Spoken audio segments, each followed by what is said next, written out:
Hello everyone. This video now covers the third problem of the USACO 2021 January contest silver division. So in this problem is actually quite short of its statements. Essentially, we have an n by n grid and we want to color, or not color, but place some cows on some subset of these positions, so that each 2 by 2 square has exactly 2 cows. And each cell is also going to have some value. We want to place the cows on some cells so that the sum of the values is maximized. So here's an example. We have this grid with values of 3 and 1. And if we place these cows in this way, then you can see that every 2 by 2 square has exactly 2 cows, and the sum of the values is 22, which is apparently the maximum score that can be obtained. So how do we approach this problem? All right, so this problem is actually a little bit trolly, I guess. So there's not at first sight, it may seem like there's like almost like an innumerable amount of options. And the main issue is that maybe you think like, oh, I want to take like some very large number or take the largest numbers possible. But the issue with taking large numbers is that you have this weird constraint of like exactly 2 cows per 2 by 2 square. And that kind of messes with your ability to just take the largest values. And so how can we approach this? Well, we can try to like play around with like how to actually color this grid, like what the patterns actually look like. So notice that one way that we can satisfy this, I'm gonna make a little grid here, 4 by 4. And notice that one way we could do this is like maybe a checkerboard.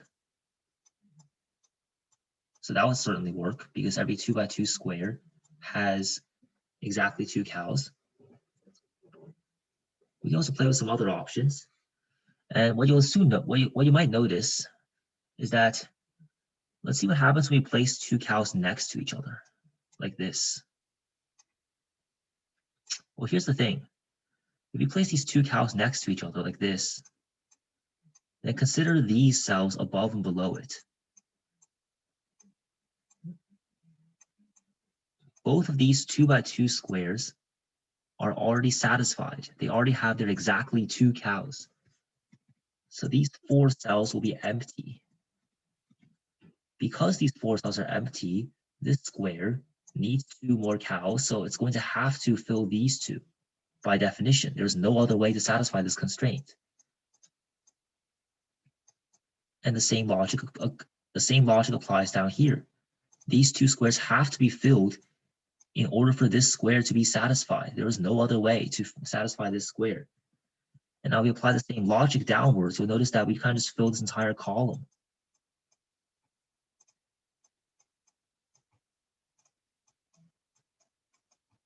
Right? We just fill this entire column. And we can apply the same logic to like the columns on the left and the columns on the right.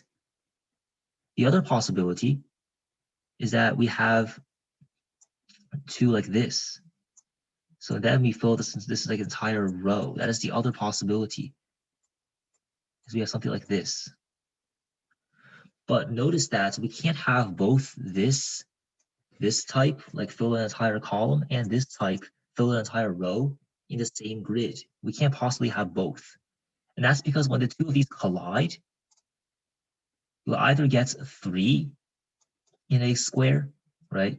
So like this will be illegal, or you'll get just 1 in a square.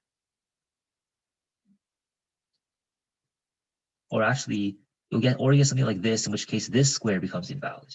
But the point is that like the point at which this row and this column collides is going to be problematic. So we can only have either an entire column filled by 2s, or an entire row filled by 2s, or like just some weird checkerboard. How does that really help us? Let's consider 2 different cases.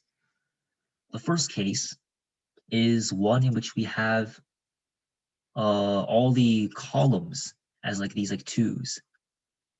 So maybe the final grid coloring looks something like this.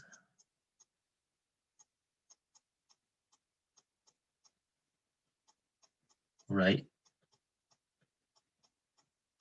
Or maybe it will look something like this.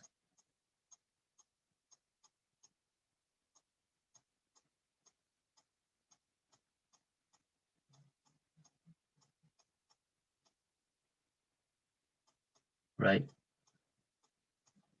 But like, you get the idea. There are like a lot of different like possibilities you can do this. But the point is that you will notice that in this scheme, each column is alternating between cow and no cow,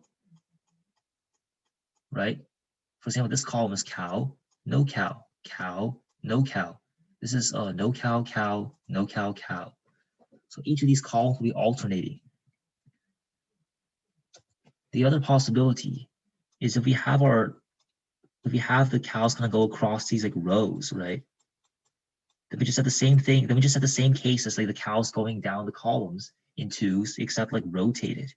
So now we get like each row will be either cow or no cow, cow or no cow, cow or no cow.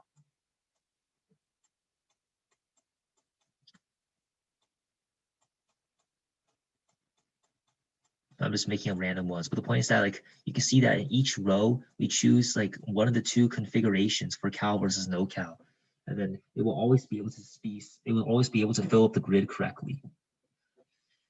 And the other case is to do it based on columns instead, but you can't do both at the same time because of the reasoning I gave above, with this whole like two rows and the two row versus the two column colliding together and forming a three.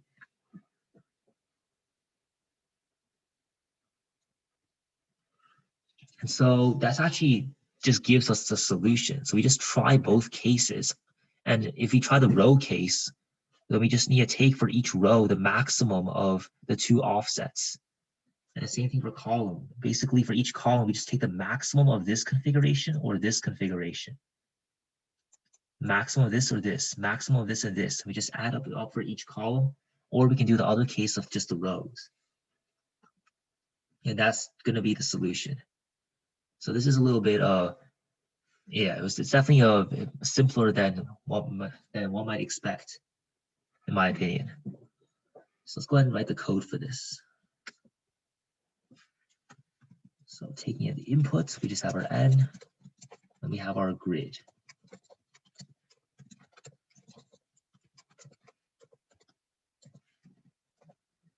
And actually, we don't even need to save the grid. We just need to save for each row and each column the sum of the odd and even cells. I say odd and even as in like depending on the offset you choose for the row and or column.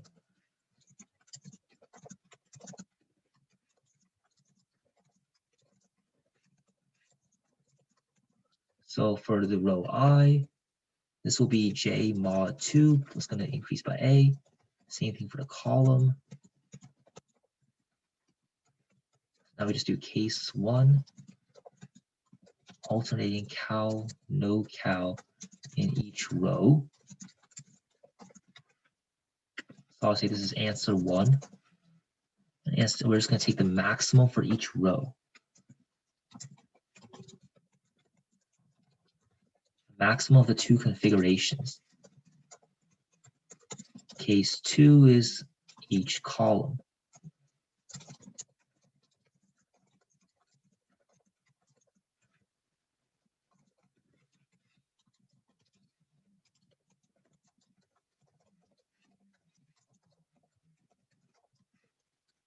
And we just take the maximum of the two.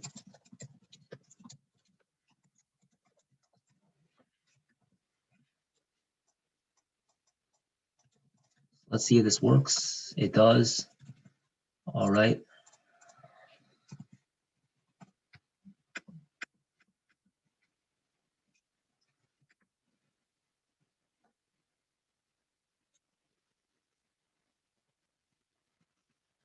And very nice. Yes, so that is problem 3. So in summary, I think the best way to really come up with a solution is to really just kind of play around with the test cases. Just really just try to like characterize the grid. Just try like different like configurations, and you kind of just realize like if you have like two in a row, if you either get like full checkerboard, which fits either of the two cases, or you get two of them like consecutive next to each other, in which case you kind of define that entire column, and then you just make it, and then now you just can't do any rows like that anymore. So yeah, that's the solution. Thank you for watching.